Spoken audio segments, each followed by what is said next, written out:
Assalamualaikum warahmatullahi wabarakatuh. Salam Ramadan ya teman-teman. Selamat menjalankan ibadah puasa. Semoga amal ibadah kita diterima oleh Allah Subhanahu wa taala dan menjadikan hati kita lebih baik lagi. Untuk kali ini kita akan belajar bareng-bareng tentang macam-macam idgham. Jangan lupa like, komen, dan subscribe ya. Semoga channel ini bermanfaat untuk kita semua. Semangat. Wassalamualaikum warahmatullahi wabarakatuh. Ketika kita pengen memasukkan dua huruf ini, huruf pertama kita masukkan ke huruf yang kedua, maka itu dinamakan idgham.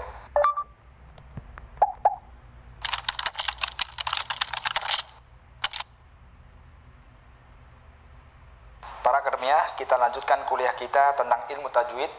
Untuk materi kali ini kita akan membahas tentang hukum idgham. Oke, kalau bacaan kita membahas tentang hukum nun mati dan tanwin, serta ketika kita membahas mim mati, di situ ada bacaan idgham. Tetapi dalam pelajaran kali ini kita bahas sendiri tentang apa itu idgham, ya. Idgham adalah memasukkan dua huruf. Huruf yang pertama harus mati, huruf kedua harus hidup, ya. Kalau kebalikannya nggak bisa. Kalau yang pertama hidup, yang kedua mati, maka tidak akan menghasilkan hukum idgham. Dengan syarat apa tadi? Huruf yang pertama harus mati atau sukun, yang kedua harus hidup. Ketika kita pengen memasukkan dua huruf ini, huruf pertama kita masukkan ke huruf yang kedua, maka itu dinamakan idgham.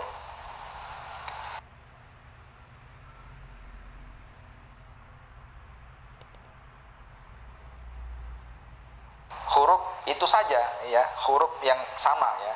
Huruf ba dengan huruf ba, ta, fa, dan lain sebagainya.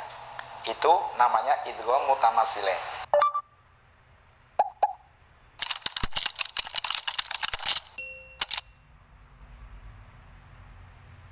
Kita bahas satu persatu macam-macam idgham. Yang pertama adalah idgham mutamatsilain. Idgham mutamatsilain atau bisa disebut dengan idgham mislain, sama saja ya, mutamatsilain atau mislain, yaitu memasukkan huruf ke huruf setelahnya, ya, pastinya huruf yang pertama mati, ya, ke huruf setelahnya yang sama makhraj dan sifatnya. Jadi kedua huruf ini harus sama makhraj dan sama sifat. Atau kata lain, huruf itu saja, ya, huruf yang sama, ya. Huruf ba dengan huruf ba, ta, fa, dan lain sebagainya. Itu namanya idgham mutamatsilain. Contohnya idrib. Nah, ini kan seharusnya mati, ya. Ini dua kata, ya. Aslinya bacanya idrib sama bi'asoka. Karena yang pertama itu mati, kedua hidup, dan dua huruf ini sama, maka harus dimasukkan. Harus dilebur, ya. Dimasukkan huruf pertama ke huruf kedua. Sifat qalqalah dari huruf pertama ketika huruf mantul atau huruf qalqalah, maka sifat qalqalahnya tidak ada, jadi hilang. Jadi bacaannya idrib bi'asoka. Silakan diikuti. Idrib bi'asoka. Cara membacanya dimasukkan dengan ditekan, ya. Masuk dan ditekan. Yang kedua, contoh kedua, tola'at tazawaru. Tola'at tazawaru. Ini, ya, yang pertama sukun, masuk ke huruf kedua, kita tekan huruf keduanya. Tola'at tazawaru. Gampang, ya. Dalam Al-Qur'anul Karim, ya, bacaan idgham mutamatsilain ini pasti huruf kedua sudah dikasih tasydid. Oke? Sudah dikasih apa? Tasydid. Jadi sudah dipermudah gitu. Aslinya tidak ada, aslinya itu idrib, ba yang pertama mati, Terus ba yang kedua ini harokatnya kasroh, nggak ada tasdidnya. Aslinya seperti itu, karena ini dua kata yang berbeda. Untuk memudahkan kita dalam Al-Quran sudah dicatat ya seperti ini, dikasih tasdid. Oke, contoh yang ketiga, dal ketemu dengan huruf dal. Aslinya waqad sama dakholu. Ketika diidghamkan, dimasukkan jadi waqad dakholu. Apa? Waqad dakholu, neken huruf yang kedua. Sifat qalqalahnya hilang. Contoh yang keempat, yudrik. Nah, ini kaf yang pertama mati ya. Kaf yang kedua itu harokatnya dhamma. Aslinya yudrik sama kum. Digabung jadi yudrikum. Langsung masuk ke huruf kedua dengan cara menekannya. Ikutin bacaan saya. Yudrikumul maut. Oke, silakan. Oke, sudah. Yang ke berapa ini? Kelima ya. Huruf lam yang pertama mati, yang kedua berharokat fathah. Bacanya bal sama la. Ketika kita masukkan, kita idghamkan jadi balla tukrimuna. Ikutin. Balla tukrimuna. Ini masuk ke huruf yang kedua ya, ikat-ikat. Ini aslinya sukun, masuk ke sini dengan cara menekannya.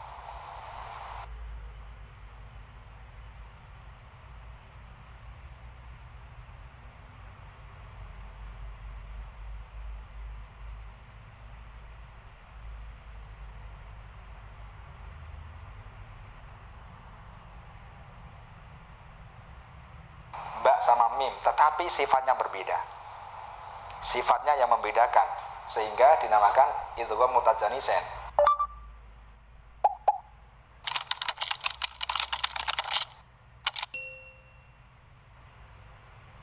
Yang kedua adalah idgham mutajanisain. Idgham mutajanisain adalah memasukkan huruf pertama yang sukun ini ke huruf setelahnya yang sama makhraj tapi beda sifatnya. Sama makhraj tapi beda sifat. Kalau yang pertama tadi sama makhraj dan juga sama sifatnya, yaitu dia ya. Huruf itu saja gitu. Tetapi kalau mutajanisain itu makhrajnya sama ya, saudara kandung, tetapi sifatnya yang berbeda. Dinamakan idgham mutajanisain. Contohnya, ini ada huruf sa ketemu dengan huruf zal. Ini saudara kandung ya.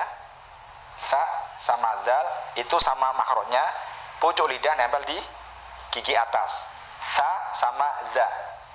Jadi ketika ada huruf yang sama makhraj beda sifat, maka cara membacanya adalah dengan memasukkan huruf pertama ke huruf kedua dengan cara menekannya. Sama caranya ya. Kalau caranya sama dengan idgham mutamasilain. Contohnya yalhadzalika. Oke, ikutin. Yalhadzalika. Langsung masuk ke huruf kedua ya. Bukan ke huruf pertama dulu, bukan yalhadzalika. Langsung masuk ke huruf dzal.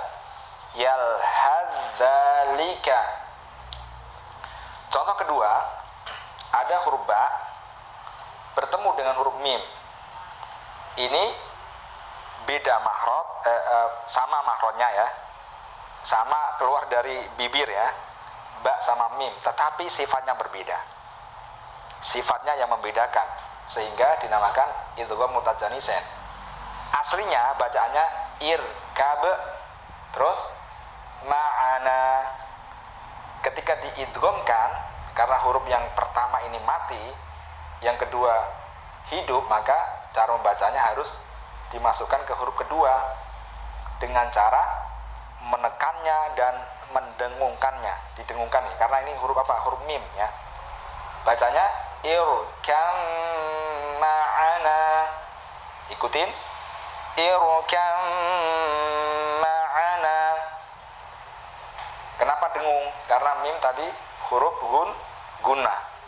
Maka masuk nggak cuma ditekan tetapi disertai dengan dengungan agak lama. Terus yang ketiga contohnya ada huruf to ketemu dengan huruf ta ya, bukan sin ya, tetapi to sama ta. To sama ta itu sama makhraj. Ibunya sama. Ya. Yang melahirkan dia itu sama, yaitu pucuk lidah nempel di gusi atas. Ta sama to. Aslinya basato sama ta. Ketika diidghamkan jadi basatta. Apa? Basatta. Sifat tebelnya masih ada ya. Sifat tebel to masih ada, tetapi sifat kolkolahnya hilang. Nggak boleh basato ta. Ah, itu salah ya kalau kita baca seperti itu. Karena sifat kolkolah sudah hilang, tinggal sifat tebelnya. Basatta. Yang keempat, abad sama tum. Dal sama ta sama, makhraj beda sifat. Cara membacanya abad tum. Ikutin, abad tum. Kolkolahnya hilang. Selanjutnya contoh yang ke berapa ini? Kelima ya. Ada huruf dzal ketemu dengan dha ya, sama makhraj. Pucuk lidah nempel di gigi atas ya. Id sama dzalamu. Jadi masuk ke huruf kedua. Jadinya apa? Idzalamu. Gimana? Idzalamu. Selanjutnya contoh berikutnya adalah ada huruf ta mati ketemu dengan huruf dal. Asqalat. Nah, aslinya ya ketika kita putus ya. Asqalat kayak gitu. Terus da'awa. Kalau kita idghamkan jadi asqalat da'awallah. Sifat ta yang hamas ya, hamas itu hilang. Enggak boleh asqalat da. Asqalat da'awallah. Bukan, karena ini sudah kita idghamkan. Jadi sifat ta yang mempunyai sifat hamas, udara keluar dari mulut ya, atau nafas keluar ketika melafalkan huruf ta, maka itu dihilangkan. Langsung masuk ke huruf dal. Selanjutnya contoh yang terakhir adalah ketika ada ta ketemu dengan to, sama-sama makhraj ya, beda sifat. Wa qalat ta'ifatun. Ikutin. Wa qalat ta'ifatun. Gampang ya. Langsung masuk ke huruf to ya, huruf yang tebal ya. Wa qalat to. Oke. Caranya gampang? Oke. Seperti cara ketika kita membaca idgham mutamatsilain.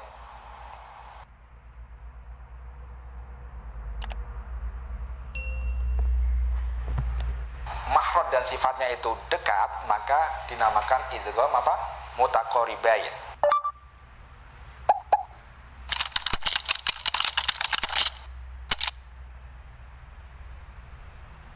Selanjutnya idgham yang ketiga adalah idgham mutaqaribain.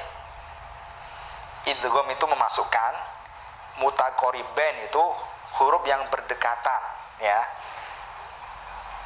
Qarib ya, dari asal kata qarib. Qarib itu dekat. Jadi kita memasukkan huruf ke dalam huruf setelahnya yang berdekatan makhraj dan sifatnya. Contohnya huruf qaf sama kaf itu tetanggaan, betul? Ya, pembahasan kita tentang makhrijul huruf. Qaf keluar dari pangkal lidah, betul? Lalu di depannya huruf qaf itu ada huruf kaf, betul nggak? Ya, betul ya.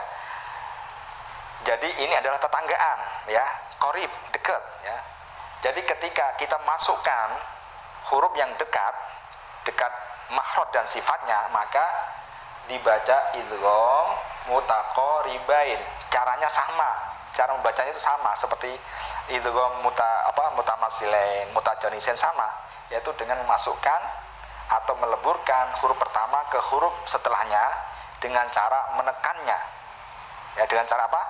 Menekannya. Dan kita sudah permudah dalam Al-Quran itu sudah dikasih tasydid tandanya, ada ya. Jadi enak ya, kita sudah zaman sekarang sudah enak. Kalau zaman dulu itu tanpa harokat, tanpa, ya kan. Tetapi kalau sekarang sudah enak ini. Kita membaca Al-Quran itu sudah lengkap lah ya. Sudah dikasih bantuan-bantuan yang sangat lengkap sekali. Oke, contoh yang pertama, qaf ketemu dengan huruf kaf. Aslinya ya, saya baca aslinya dulu ya. Alam nakhluq, mantul karena huruf qaf ketika mati mempunyai sifat apa? Qalqalah ya, selain syiddah lalu qalqalah, mantul. Alam nakhluq kum. Baru kita gabungkan sifat qaf yang mantul itu hilang. Jadinya bacanya alam nakhluqkum. Gimana? Alam nakhluqkum. Masuk ke huruf kaf ya. Terus contoh yang kedua, ini ada huruf lam bertemu dengan huruf ro. Masih ingat ya mahrotnya? Lam itu pucuk lidah nempel di langit-langit ya. Depannya huruf apa? Nun. Depannya lagi huruf ro. Jadi ini tetanggaan ya. Tetanggaan dekat ini. Jadi kalau mahrot dan sifatnya itu dekat, maka dinamakan idgham apa? Mutaqaribain. Cara membacanya dimasukkan ke huruf yang kedua ya. Huruf pertama dileburkan ke huruf yang kedua dengan cara menekannya. Contohnya ada kata waqul sama robbi. Karena lam ini dekat dengan ro ya, maka diidghamkan. Jadi cara membacanya waqur robbi. Gimana? Waqur robbi, bukan waqul robbi. Ntar ditertawain orang ya, harus tahu gitu. Jadi ini bacaan apa? Idgham mutaqaribain.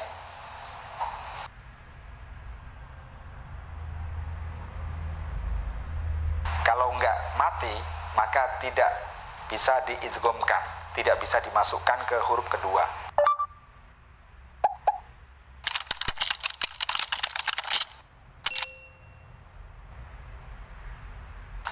Oke, para pemirsa, para akademia semuanya, kita sudah membahas macam-macam idgham ya, memasukkan huruf pertama ke dalam huruf yang kedua dengan syarat ya, huruf pertama harus mati. Huruf pertama harus mati atau sukun. Kalau enggak mati, maka tidak bisa diidghamkan, tidak bisa dimasukkan ke huruf kedua.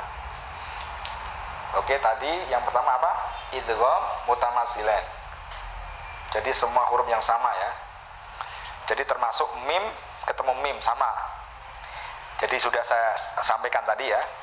Idgham mimi pasti idgham mutamatsilan, betul? Tetapi idgham mutamatsilan belum tentu idgham mimi. Karena apa? Karena bisa jadi ba ketemu ba, ta ketemu ta, kan? Bukan min ya. Paham ya? Idgham mimi pasti idgham mutamatsilan. Tetapi idgham mutamatsilan belum tentu itu idgham mimi. Paham? Oke, ini pembahasan kuliah kita, materi tentang macam-macam idgham. Semoga bermanfaat. Semoga para akademia cepat bisa. Harus dipraktekkan. Langsung buka Qur'annya masing-masing ya.